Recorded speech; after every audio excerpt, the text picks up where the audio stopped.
আর তারই পরিপ্রেক্ষিতে ঢাকা উত্তর এবং ঢাকা দক্ষিণে পশু বিক্রি হবে 25 লক্ষ। গতবার যেটা হয়েছে 25 লক্ষ পশু কোরবানি হবে, এটি গরু, দুম্বা এবং ছাগলের হিসাবে 25 লক্ষ।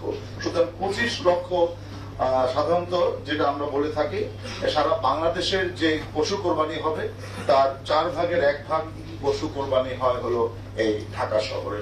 সুতরাং এটি অত্যন্ত গুরুত্বপূর্ণ এবং তারই পরিপ্রেক্ষিতে অবশ্যই আমাদের ঢাকা উত্তর সিটি কর্পোরেশনের পক্ষ থেকে আমরা যা যা দরকার যন্ত্রপাতি সহ যা যা আছে সবকিছু আমরা নিয়ে নিয়েছি।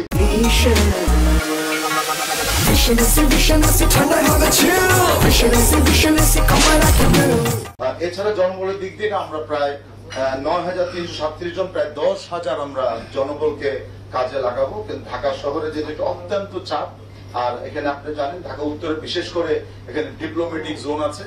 এই ডিপ্লোমেটিক জোন থেকে শুরু করে সবাই আমাকেও কয়েকে বলে যে অনেকে গন্ধ বা যা কিছু আছে আমাকে গত বছর বলেছিল, আমরা বলেছিলাম না আমরা সবাই প্রস্তুত আছি।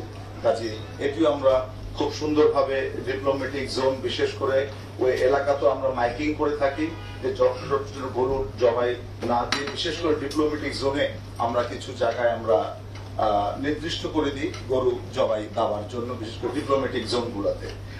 এছাড়াও মাননীয় মন্ত্রী আমরা 10,40,000 পলিব্যাগ আমরা নগরবাসীকে বিতরণ করতে যাচ্ছি। 10,40,000 পলিব্যাগ, এবং যে পলিব্যাগের ওজন আমরা মেপে দেখেছি 35 কেজি পর্যন্ত তাদের সিং থাকতে হবে। অর্থাৎ গরুর যে ভুঁড়ি যেটা আছে এটি 35 কেজির বেশি আমরা মেপে দেখেছি, 32 কেজি আমরা 35 কেজি করছি। অর্থাৎ পলিব্যাগের সিমটা হচ্ছে 35 কেজি পর্যন্ত লোডটা নিতে পারে।